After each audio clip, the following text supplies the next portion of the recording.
Opa, tudo bem? Hoje eu queria falar sobre o processo de contratação de programadores. A gente atende aqui muitas empresas que são empresas de tecnologia que nos procuram para aumentar temporariamente a sua força de trabalho. Então, a gente ajuda com projetos grandes lá, mas eles são gente de tecnologia. A gente atende muita startup, que é basicamente hoje startup é baseada em tecnologia, né? Então, a gente tem que ter programador lá. E a gente costuma ajudar esse pessoal também nos processos de contratação e ver as dores que o mercado tem sofrido ao tentar contratar programador. E eu queria compartilhar aqui algumas das coisas que a gente aprendeu ao longo do tempo e que tem ajudado alguns dos nossos clientes nesse processo. Primeira dica que eu queria te dar é que programadores precisam escrever código durante o processo de seleção. Ele precisa escrever código ao vivo, você precisa ver ele escrevendo código e ele precisa fazer um teste de código. Então, um teste muito simples, alguma coisa que se resolve em 5 ou 10 minutos, ele precisa fazer ao vivo, com a câmera aberta. Você precisa ver ele escrevendo o código. E um teste um pouco mais complexo, alguma coisa que vai levar 40 minutos, 1 hora para fazer, você vai passar para ele te entregar depois. Você não vai entregar um teste para ele que leva 1 dia para fazer sem pagar por isso, né? Você está matando suas oportunidades. Quem tem 1 dia para ficar parado fazendo um teste, a não ser que você seja a oportunidade de uma vida, aquele emprego dos sonhos, mas senão você vai simplesmente perder candidatos bons fazendo isso. Mas ele precisa escrever escrever código durante o processo. Por quê? Porque é muito fácil imitar um bom programador falando. É muito fácil ir a uma entrevista e dizer as coisas certas, responder as perguntas do jeito certo. E pouca gente consegue detectar se esse cara sabe o que está dizendo ou não, se ele está ou não falando a verdade. E mesmo quem consegue fazer isso, dá um bocado de trabalho fazer isso. Ao mesmo tempo, uma coisa que a gente tem percebido é que tem muita gente no mercado que se diz programador, mas é incapaz de programar. E eu não estou sendo exagerado ao usar essa frase. Eu não estou falando de gente que não programa tão bem assim. Não, gente que é de fato incapaz de programar. Acredita em mim, a gente aplica um teste simples de lógica, um teste que qualquer bom programador resolve em 2 minutinhos, sabe? Que a gente dá 5 minutos para o cara resolver, e de cada 10 pessoas que vêm para uma entrevista, para uma vaga de programação, metade delas vai embora sem fazer o teste. Não consegue, não é que ele não foi embora, não, ele não consegue, não é que ele se ofendeu ou coisa, não. Tem gente que tenta, escreve um pouco de código, mais um pouco, e não consegue e vai embora. Eu não sei por que isso acontece. Não sei se é o nível das nossas faculdades, o jeito como está o mercado, eu realmente não sei por que isso acontece. Mas metade das pessoas vai embora sem concluir o teste. Da outra metade, de cada 10, 5 vão embora. Os outros 5, 2 vão fazer o teste com sucesso. 3 vão levar um tempão para entregar o teste, vão ter problemas, vão ter dificuldade. Então eu estou falando que 20% das pessoas que vêm fazer uma entrevista pode passar para a fase seguinte. Sabe? Então, por isso que a gente faz questão de que seja ao vivo. Tá? Por quê? Porque depois essa pessoa vai ter que escrever código, é o trabalho dele, vai fazer isso o dia todo. Se ele não consegue resolver um problema básico, não adianta continuar. E como o número é muito grande de pessoas que não conseguem passar desse estágio básico, então a gente faz questão de que seja ao vivo, para ele não fazer em casa, te enrolar lá e tal, e mandar o código, pedir ajuda para alguém e tudo mais. Né? E a gente faz questão de que isso seja no início do processo. Por quê? Porque o processo de seleção ele é um funil, né? Então você vai engargalando ali os candidatos para você ver quem se sai melhor no final. E se você tem uma etapa do funil que elimina 80% dos seus candidatos, se você colocar essa etapa primeiro, você está diminuindo 80% do seu trabalho. Tá? Então, eu vejo gente assim exausta, dizendo, nossa, é muito difícil contratar, porque a gente entrevista muita gente, mas depois quando vai ver, o cara não sabe programar. Então você precisa descobrir se ele sabe programar antes de entrevistar para não perder esse tempo. Tá? Então, o programador precisa escrever código durante o processo de seleção. Pelo menos um teste muito simples precisa ser feito ao vivo, Então você tem que fornecer recursos para isso. Se o processo é presencial, ele tem que estar você tem que ter um computador ali com um ambiente configurado, pronto para ele escrever código, né? Pode ser um negócio... E tem que ser um negócio muito simples, né? Muito simples mesmo, para ele não ter dúvidas ali que exigiriam o computador dele, com setup, instalar coisas ou coisas assim. Agora, durante esse período de quarentena, ou para empresas que fazem seleção remota, não é difícil fazer isso, né? Você pode pedir para ele compartilhar a tela e escrever o código. Isso tem que ser no começo do processo. Então essas são as primeiras dicas. Você vai ouvir gente, programadores aí dizendo que o processo assim, é um processo injusto, que isso é vexatório para o candidato e etc. Não é, tá? Não é. Fui empregado durante um bocado de tempo, participei de vários processos de seleção e eu sempre escrevi código durante o processo de seleção.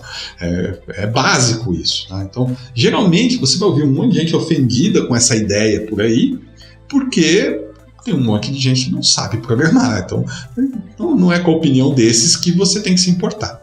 Naturalmente, você tem que ser razoável no que você pede, ok? Então, naturalmente você vai perder gente muito boa se você pedir um negócio que é complexo demais ou que exige conhecimento muito específico. E aí essa é outra coisa que eu preciso dizer. A primeira habilidade de um programador é resolver problemas com código. A segunda habilidade é definir bem o problema e todas as outras habilidades são secundárias. Secundária não quer dizer que não é importante, tá? Então, por exemplo, as soft skills, né? Comunicação, relacionamento, atitude, isso é muito importante. É claro que é muito importante. Mas se você tiver um cara que se comunica bem, se relaciona bem, tem a atitude certa, mas não consegue escrever código, simplesmente não serve para ser programador, sabe? Imagina que você está fazendo uma seleção para montar um coral, você está contratando cantores. E aí apareceu um sujeito lá e ele tem o discurso certo, ele tem um currículo bonito, ele se comunica bem, ele é engraçado, ele é extrovertido, todo mundo gostou dele, ele respondeu certo, falou que vai vestir a camisa e etc. Mas você não pediu para ele cantar durante a entrevista. Ele vai entrar no coral como? Tem que cantar, né? É um cantor, tem que cantar. É programador, tem que programar. Tá? Então, soft skills são importantes. Outros conhecimentos técnicos também são importantes, tá? Mas, por exemplo, atitude é mais importante do que o conhecimento do seu framework específico. Por exemplo, agora tem um monte de gente adotando interfaces reativas. E tem 3 grandes frameworks brigando pelo mercado aí, né? O Angular, o React e o Vue.js.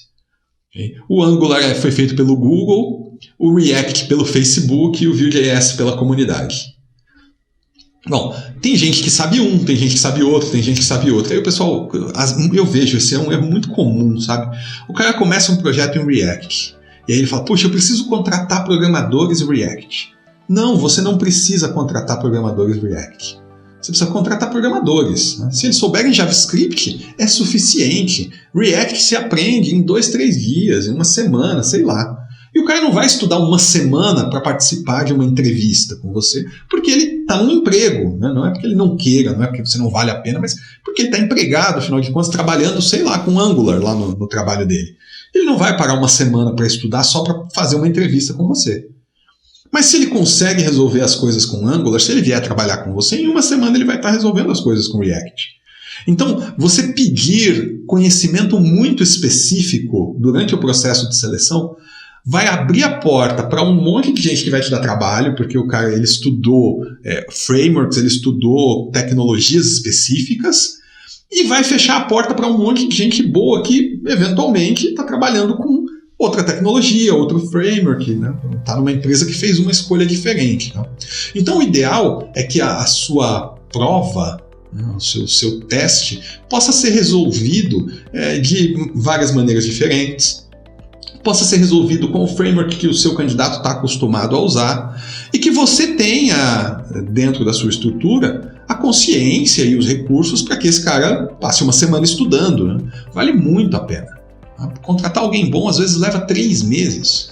Se deixar um cara bom uma semana estudando é barato. É realmente barato, vale a pena, sabe? Então, você precisa avaliar se ele escreve código bom, não código do jeito que o seu time faz. Código bom, as outras coisas são diferenciais. Se ele sabe Git ou não, é um diferencial. Legal, se ele souber, vai te dar menos trabalho. Se ele sabe Linux, DevOps ou não, é um diferencial. Se ele sabe o seu framework, a sua escolha tecnológica, é um diferencial. Se ele escreve testes, é um diferencial. Mas essas coisas se aprendem. Você precisa ver se ele escreve código bom. Se você tiver um programador que sabe exatamente o stack de tecnologias que você está usando, e você tem um outro que é muito bom, mas que usa tecnologias totalmente diferentes das suas, qual dos dois é melhor contratar? O que é muito bom. Ele vai aprender suas tecnologias. Em pouquíssimo tempo ele vai estar produzindo aí. Né? Então as minhas dicas são essas. Né? O processo de contratação de programador precisa começar com um teste. Esse teste tem que ser algo simples. A minha métrica aqui é o teste que ele vai fazer ao vivo com você, a primeira etapa. Faz isso aqui para a gente ver se você, né, sabe programar mesmo ou não. E é claro que você não precisa dizer isso com essas palavras.